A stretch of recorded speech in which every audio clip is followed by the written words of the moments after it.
Good morning all. ഞാൻ Ramakrishnan T B, SEBI registered research അനലിസ്റ്റാണ്. ഈ ഓഡിയോ കേട്ടതിന് ശേഷം ഡിസ്ക്ലെയിമർ കൂടി വായിച്ചു നോക്കണമെന്ന് താല്പര്യപ്പെടുന്നു. ഇന്ന് നമ്മൾ എക്സ്പെക്റ്റ് ചെയ്യുന്നൊരു ബെറ്റർ ഓപ്പണിംഗ് ആണ്. ഏഷ്യൻ മാർക്കറ്റുകളെല്ലാം തന്നെ ബെറ്റർ ആയിട്ടാണ് ട്രേഡ് ചെയ്യുന്നത്. ജാപ്പനീസ് മാർക്കറ്റുകൾ റെക്കോർഡ് ഹൈയിലാണ് ട്രേഡ് ചെയ്യുന്നത്. ഇന്നലെ അമേരിക്കയിലെ നാസ്ഡാക്ക് S&P 500 പുതിയ റെക്കോർഡ് ഹൈ ഹിറ്റ് ചെയ്തിരുന്നു. അതോടൊപ്പം തന്നെ ഒരു ബ്രോഡ് ബേസ്ഡ് റാലിയാണ് ഇന്നലെ നമ്മൾ അമേരിക്കയിൽ കണ്ടത്. അമേരിക്കയിലെ ഇന്നലെ പുറത്തു വന്ന consumer price inflation data July മാസത്തെ ഇൻലൈൻ വിത്ത് എക്സ്പെക്റ്റേഷൻസ് ആയിരുന്നു. ഇത് ഇൻഡിക്കേറ്റ് ചെയ്യുന്നത് US ഫെഡ് സെപ്റ്റംബർ മീറ്റിങ്ങിൽ ഒരു പക്ഷേ പലിശ നിരക്ക് കുറച്ചേക്കും എന്നുള്ളൊരു ഇൻഡിക്കേഷനാണ്.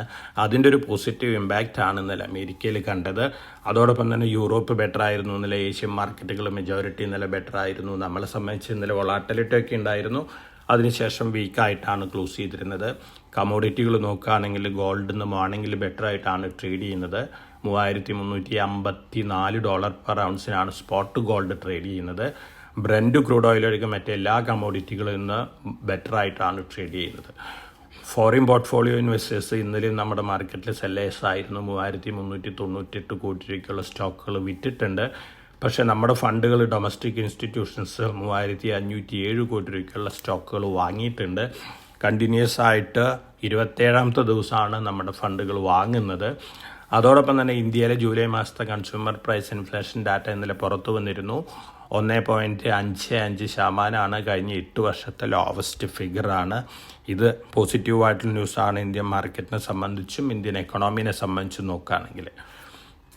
ഇന്നലെ പുറത്തു വന്നിട്ടുള്ള Q1 റിസൾട്ടുകൾ നോക്കുകയാണെങ്കിൽ NMDC, techno electric engineering, Senco gold, Bharat Rasayan, Nykaa limited, premier explosives, PN Gadgil, Deccan cements, Apollo hospitals, Jindal steel and power, NMDC steel, Lloyd metals, ഈ കമ്പനികൾ ബെറ്റർ ദാൻ എക്സ്പെക്റ്റേഷൻസ് ആണ് Q1 റിസൾട്ടുകൾ പുറത്തു വിട്ടിരിക്കുന്നത്.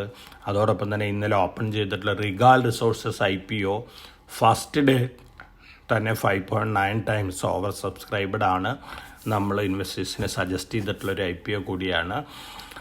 ഗ്ലോബൽ മാർക്കറ്റിൽ ഷുഗർ പ്രൈസ് മുന്നേറിക്കൊണ്ടിരിക്കുകയാണ്. ബ്രസീലിലെ ഷുഗർ ക്രോപ്പ് റണ്ണിങ് ഇയർ കുറവായിരിക്കുന്നുള്ളൊരു എക്സ്പെക്റ്റേഷനിലാണ്. തീർച്ചയായിട്ടും ഇന്ത്യയിൽ നിന്ന് ഷുഗർ എക്സ്പോർട്ട് ചെയ്യുന്ന കമ്പനികളെ സംബന്ധിച്ച് പോസിറ്റീവ് ആയിട്ടുള്ള ന്യൂസാണ്.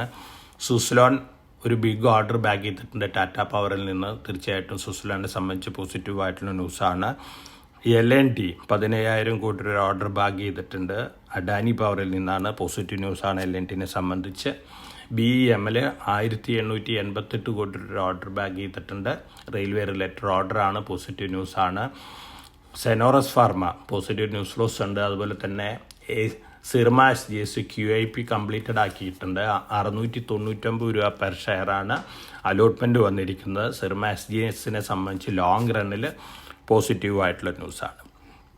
ഒപ്പം നമ്മൾ മറ്റു ന്യൂസ് ഫ്ലോസൊക്കെ നോക്കുകയാണെങ്കിൽ ധാരാളം പോസിറ്റീവ് ന്യൂസ് ഫ്ലോസൊക്കെ ഉണ്ട്. പക്ഷേ US സ്റ്റാൻഡ് പാകിസ്ഥാനെ ആൻറ്റി ടെററിസ്റ്റ് കൺട്രി ആയിട്ടൊക്കെയാണ് US ഇപ്പോൾ ചിത്രീകരിക്കുന്നത്. വളരെ വിചിത്രമായിട്ടുള്ള ഒരു ഡിസിഷനാണ് US ഭാഗത്തു നിന്ന് വന്നുകൊണ്ടിരിക്കുന്നത്. പ്രത്യേകിച്ച് പാകിസ്ഥാൻ്റെ ആർമി ചീഫ് ഇന്ത്യയെ അണുവായുധം വെച്ച് ആക്രമിക്കുമ്പോൾ, അതുപോലെ തന്നെ ഇന്ത്യയിലെ റിഫൈനറി റിലയൻസ് റിഫൈനറി ആക്രമിക്കുന്നൊക്കെ പറഞ്ഞതിന് ശേഷം ഇത്തരത്തിലുള്ളൊരു വിശേഷണം പാകിസ്ഥാനെ ടെററിസ്റ്റിനോട് പോരാടുന്നൊരു കൺട്രി ആയിട്ടുള്ള വിശേഷണം വളരെ ദൗർഭാഗ്യകരമാണ്. അത് തന്നെയല്ല ഇന്ത്യനെ സംബന്ധിച്ച് ഒരു കോസ് ഫോർ കൺസേണും കൂടിയാണ് US ഇത്തരത്തിലുള്ള ഡിസിഷൻ. ഇന്ന് നമ്മൾ മാർക്കറ്റിൽ എക്സ്പെക്റ്റ് ചെയ്യുന്നത് ഒരു പോസിറ്റീവ് മൊമെൻറ്റം തന്നെയാണ്. എന്നിരുന്നാലും ഇത്തരത്തിലുള്ള ഇൻ്റർനാഷണൽ ന്യൂസ് ഫ്ലോസ് തീർച്ചയായിട്ടും നമ്മളെ സംബന്ധിച്ചൊരു കോസ് ഫോർ കൺസേൺ ആണ്. അതുകൊണ്ട് തന്നെ വളരെ കോഷ്യസ് ആയിട്ട് മാർക്കറ്റിൽ മൂവ് ചെയ്യണം. അറ്റ് എവരി റൈസിൽ കുറേയൊക്കെ പ്രോഫിറ്റ് ബുക്കിംഗ് നടത്തുന്ന കാര്യം നന്നായിരിക്കും. അതോടൊപ്പം തന്നെ മാർക്കറ്റ് വൊളാറ്റിലിറ്റി താഴെ വരുമ്പോൾ ലോങ് ടൈം പോയിന്റ് ഓഫ് വ്യൂവിൽ നമ്മൾ സജസ്റ്റ് ചെയ്തിട്ടുള്ള സ്റ്റോക്കുകൾ ഘട്ടമായിട്ട് വാങ്ങുന്നൊരു ഡിസിഷൻ നന്നായിരിക്കും. വളരെ കോഷ്യസ് ആയിട്ട് മാർക്കറ്റിൽ മൂവ് ചെയ്യുക. എല്ലാവർക്കും നല്ല ട്രേഡിൻ്റെ ആശംസിച്ചുകൊണ്ട് ഞാൻ ഇന്നത്തെ പ്രീ മാർക്കറ്റ് കമൻറ്ററിയോട് അവസാനിപ്പിക്കുകയാണ്. Thank you.